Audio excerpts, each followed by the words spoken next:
Basic Master. I am little unsure. मैं थोड़ा गैर यकीनी हूँ. Once again. I am a little unsure. मैं थोड़ा गैर यकीनी हूँ. I am eating the bread. मैं रोटी खा रहा हूँ.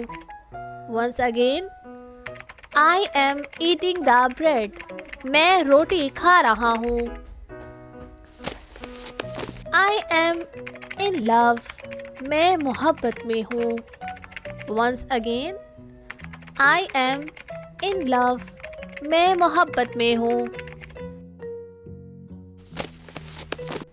I am taking a bath now. मैं अभी नहा रही हूँ. Once again. I am taking a bath now. मैं अभी नहा रही हूँ. I am leaving next week. मैं अगले हफ्ते जा रहा हूँ. Once again. I am leaving next week. मैं अगले हफ्ते जा रहा हूँ. I am disgusting with you. मैं तुमसे बेजार हूँ. Once again. I am disgusting with you. मैं तुमसे बेजार हूँ. I am interested in music.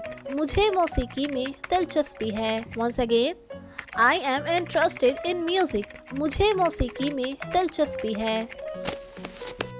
Now your turn to make sentences with I am.